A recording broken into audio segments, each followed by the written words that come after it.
ಇವತ್ತೆಲ್ಲ ನಮ್ ಫ್ರೆಂಡ್ಸ್ನೆಲ್ಲ ಕರ್ಕೊಂಡು ದೇವಸ್ಥಾನಕ್ಕೆ ಹೋಗೋಣ ಅನ್ಕೊಂಡ್ರೆ ಈ ತರ ಎಡ್ವರ್ಟ್ ಆಗ್ಬಿಡೋದಾ? ಎಲ್ಲರಿಗೂ ನನ್ನ ಮಿನಿ ವ್ಲಾಗ್ಗೆ ಸ್ವಾಗತ. ಏನಪ್ಪಾ ವಿಷಯ ಅಂದ್ರೆ, ಇವತ್ತಿದ್ದ ಯೂಟ್ಯೂಬ್ ಚಾನಲ್ ಶುರು ಮಾಡ್ತೀರಿ, ಎಲ್ಲರೂ ಸಪೋರ್ಟ್ ಮಾಡಿ. ಹಂಗಿದ್ದಿದ್ ನಾನು ಪಟ್ನ ಅಂತ ರೆಡಿ ಆಗಿ ಎಲ್ಲಾದ್ರೂ ದೂರ ದೇವಸ್ಥಾನಕ್ಕೆ ಹೋಗಿ ಬರೋಣ ಅನ್ಕೊಂಡಿದ್ದೆ. ಹಂಗ ಅನ್ಕೊಂಡು ಹೋಗೋ ಅಷ್ಟರಲ್ಲಿ ನಮ್ ಫ್ರೆಂಡ್ ಒಬ್ಬ ಬಂದ, ಅವನು ಎತ್ತಾಕೊಂಡು ಹೋದೆ ಜೊತೆಗೆ. ಆಮೇಲೆ ಗೊತ್ತಾಯ್ತು ಇನ್ನೊಬ್ಬ ಕಾಯ್ತವನಂತ ನಮ್ಗೆ. ಅವನು ವ್ಲಾಗರೇ, ಅವ್ರ ಅಕೌಂಟ್ ಇಲ್ಲಿ ಹಾಕ್ತೀನಿ ನೋಡಿ, ಸಪೋರ್ಟ್ ಮಾಡಿ, ಸಬ್ಸ್ಕ್ರೈಬ್ ಮಾಡಿ. ಅಲ್ಲೋಗಿ ನೋಡೋ ಅಷ್ಟರಲ್ಲಿ ಅಣ್ಣನ್ ಕೂಡ ಸ್ಟಾರ್ಟ್ ಮಾಡ್ಕೊಬಿಡೋದ ವ್ಲಾಗು. ನಿಮ್ಮ ಅಭಿಮಾನಿ ಅಣ್ಣ, ನಿಮ್ಮ ಅಭಿಮಾನಿ.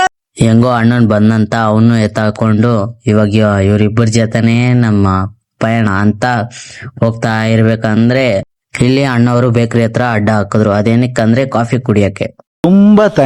ತುಂಬಾ ಥ್ಯಾಂಕ್ ಯು ಸೋ ಮಚ್. ಸಿಕ್ಕಾಪಟ್ಟೆ ಖುಷಿಯಾಗಿದೆ. ನನಗೆ ಏನ್ ಮಾತಾಡ್ಬೇಕಂತ ಗೊತ್ತಾಗ್ತಾ ಇಲ್ಲ. ಅಣ್ಣ 3 ಕಾಫಿ ಹೇಳ್ತಾ ಇದ್ರೆ ಇಲ್ಲಿ ನೋಡಿ ಇನ್ನೊಬ್ಬನ್ ಏನ್ ಮಾಡ್ತವನೆ.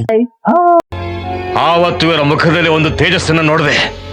ಏನನ್ನು ಸಾಧಿಸಿರೋ ಸಂತೋಷ ಇವರ ಮುಖದಲ್ಲಿ ತೇಲಾಡ್ತಾ ಇರೋದನ್ನ ಗಮನಿಸಿದೆ. ಅಣ್ಣನಿಗೆ ಲಾಂಗ್ ಟ್ರಿಪ್ ಅಂದಿದ ತಕ್ಷಣ ಮುಖದಲ್ಲಿ ಕಲೆ ನೋಡಿದ್ರ, ಇವನ್ಗಿನ್ನ ಕಾಫಿ ಬಂದಿಲ್ಲಪ್ಪ ಅಂತ ಟೆನ್ಷನ್ ಪಡ್ತವನ ಇವನು. ನನಗೆ ಎಷ್ಟು ಚೀಪ್ ಅನಿಸ್ಬಿಡ್ತು ಅಂದ್ರೆ, ನಿಮ್ಮ ಈ ತರದೆಲ್ಲ ಇದಾರೆ. ಇಲ್ಲಿ ಬಂದ್ ನೋಡ್ತೀವಿ ಅಣ್ಣ ಒಬ್ನೇ ಸೈಡಲ್ಲಿ ಬಂದ್ ಫೋನಲ್ಲಿ ಮಾತಾಡ್ತವನೆ. ಯಾರ ಹತ್ರ ಅಪ್ಪ ಮಾತಾಡ್ತವನಂದ್ರೆ ನೋಡಿದ್ರೆ ಅವ್ರಪ್ಪ. ಅಂತೂ ಇಂತೂ ನಮ್ ಕೈಗೆ ಕಾಫಿ ಬಂತು. ಅದನ್ನ ಕುಡ್ಕೊಂಡು ಇವಾಗ ಸಾಗೋದೇ ನಮ್ ಪ್ರಯಾಣ.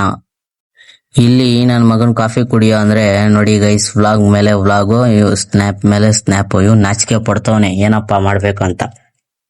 ನೋಡ್ರಿ ಚೆಸ್ ಅಂತೆ, ಚೆಸ್. ಆಮೇಲೆ ನಮ್ಮ ಅಚ್ಚನು ಒಂದ್ ಮಾತು ಹೇಳ್ದ. ಏನಂತ ಹೇಳ್ದ ಇದೆ ಗೊತ್ತಾ? ವೆದರ್ ಚೆಕ್ ಮಾಡಿದೆ, ಇವತ್ತು ಮಳೆ ಬೀಳುತ್ತೆ, ಹೋಗೋಕ್ಕಾಗಲ್ಲ ಹಂಗಂತ ಇದ್ದ. ಹಂಗನ್ನಷ್ಟರಲ್ಲಿ ಕಾಫಿ ಕುಡ್ಕೊಂಡು ಅಷ್ಟು ದೂರ ಹೋಗ್ತೀವಿ, ನಿಜವಾಗ್ಲೂ ಮಳೆ ಬರ್ತಾ ಇದೆ. ಅವನ್ ಹಂಗಂದಿದ ತಕ್ಷಣ ಪ್ಲಾನ್ ಎಲ್ಲ ರಿಟರ್ನ್ ಆಯ್ತು. ಬೇಕು ಅಂತ ಬಂದದಲ್ಲ, ದಾರಿ ತಪ್ಪಿ ಬಂದ. ಸಬ್ಸ್ಕ್ರೈಬ್ ಮಾಡ್ಕೊಳ್ರಪ್ಪ.